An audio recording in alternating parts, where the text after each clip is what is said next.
একটা কমন প্রশ্নের মুখোমুখি প্রায় হতে হচ্ছে যে আমি বরাবর বলছি ভারতের ভিসার স্লট একেবারে কম, কখনো কমতে কমতে এমন পর্যায়ে চলে যাচ্ছে যে সারা দেশে মাত্র 50টা স্লটও দিচ্ছে কিনা সন্দেহ।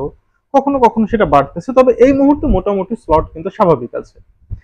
তো যে কমন প্রশ্নটা সেটা হচ্ছে, যদি স্লট এতই কম থাকে তাহলে বেনাপোলে এত ভিড় কেন?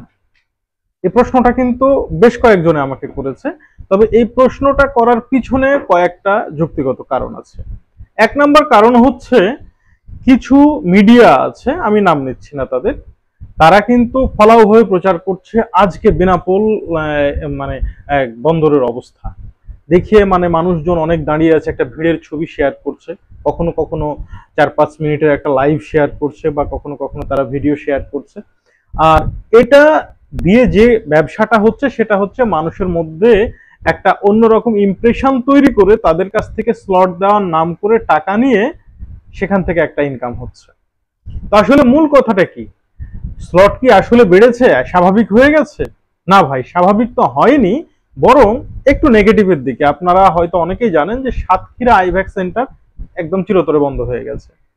অর্থাৎ যে কয়টা আইভ্যাক্স সেন্টার ছিল বাংলাদেশে, 16টা আইভ্যাক্স সেন্টার ছিল, তার মধ্যে একটা ছিল সাতক্ষীরা। তো সাতক্ষীরার কিন্তু আইভ্যাক্স সেন্টার অলরেডি বন্ধ হয়ে গেছে। সুতরাং মানে ভিসা, বাংলাদেশিদেরকে ভিসা দেওয়ার বিষয়ে পজিটিভ সাইনের পরিবর্তে নেগেটিভ সাইনগুলোই বেশি আসতেছে সামনে। এখন উত্তর কি দিব যে বেনাপোলে কেন এত বেশি লোক দেখা যাচ্ছে? আসলে ভাই, বেনাপোলে বেশি লোক দেখা যাচ্ছে না, লোক বেশি করে দেখানো হচ্ছে।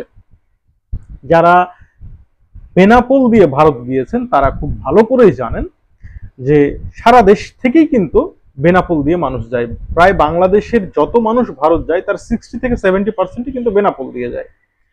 তো সারা দেশের মানুষ কিন্তু আগের দিন রাত্রেই রওনা দিয়ে দেয়, এবং খুব সকাল সকাল, বা দেখা যাচ্ছে কেউ মাঝরাত্রে, বা কেউ শেষ রাত্রে, কেউ ভোর রাত্রে এসে এই বেনাপোলে পৌঁছায়।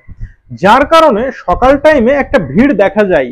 নর্মালি তো 1000 খানেক লোকের একটা ভিড় দেখা যাবে, এটা খুব স্বাভাবিক, বা 1500-2000, এটাও কিন্তু অস্বাভাবিক কিচ্ছু না, এটা হতেই পারে। কারণ একজন যখন ভিসা নিচ্ছে, মেডিকেল ভিসা, কমপক্ষে ডাবল এন্ট্রি থাকতেছে তার। এছাড়াও কিন্তু স্লট ছাড়া কিন্তু প্রচুর পরিমাণে হিন্দু ভাই বোনরা পাচ্ছে হচ্ছে তীর্থ ভিসা। তো সে কারণেও কিন্তু একটা লাইন বাড়তি থাকতে পারে, কিন্তু বেলা উঠতে উঠতেই কিন্তু সে লাইন আর থাকে না।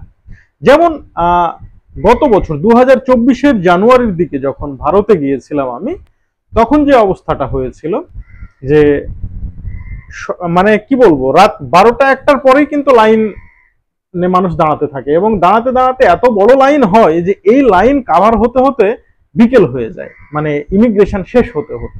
এটা কিন্তু সত্য ঘটনা।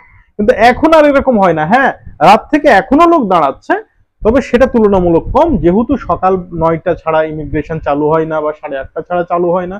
যার কারণে সারা রাত যে সমস্ত মানুষগুলো আসছে, সেই মানুষগুলো এক জায়গায় জমা হয়ে থাকছে। বিভিন্ন প্রেস মিডিয়া এই ছবিগুলো তুলে বলতেছে বেনাপোলে এখন ভিড় আগের থেকে অনেক বেশি। বাস্তবতা সম্পূর্ণ আলাদা।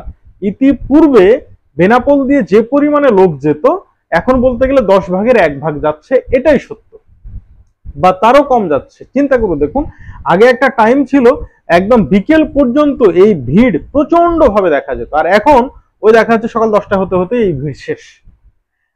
এমনও দেখা গেছে যে ফজরের টাইমে আগে, মানে আরো বছর 2 আগের কথা বলছি, বেনাপোলে পৌঁছানোর পরেও তার 12টা বা 12:30 বেজে গেছে বাংলাদেশের ইমিগ্রেশন পয়েন্ট পার হতে, আর এখন 12টা বাজার আগেই খালি হয়ে যায়।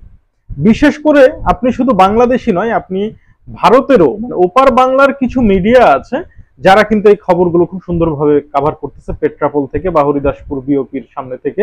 তাদের তথ্যগুলো বিশ্লেষণ করলে আপনি বুঝতে পারবেন যে শুধুমাত্র সকালের দিকেই কিছু যাত্রী যাতায়াত করছে, আর কিছু অসাধু মিডিয়া এটাকে ফলো করে প্রচার করতেছে। 1 নম্বর শর্ত, তাদের মানে ভিউটা বেশি হচ্ছে। 2 নম্বর, এখান থেকে মানুষকে কিছুটা ধোকা দিতে পারছে।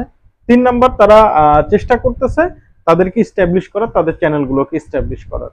তো ভাই, এই ধরনের ক্ষুধা আমার মনে হয় যে না থাকাই ভালো। অপ্রিয় হলো সত্য কথাটা বলা উচিত।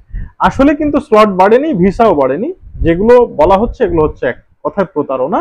এবং বলতে গেলে অবস্থা খারাপ হচ্ছে তো ভালো হচ্ছে না। হ্যাঁ, কিছুটা স্লট বেড়েছে মেডিকেল ভিসায়, বাট আমরা যেটা আশা করছি ট্যুরিস্ট ভিসা, বা মেডিকেল ভিসার স্বাভাবিক যে রূপটা সেটা যদি চালু হতো, তাও অনেকটা মানে আমরা বেঁচে যেতাম।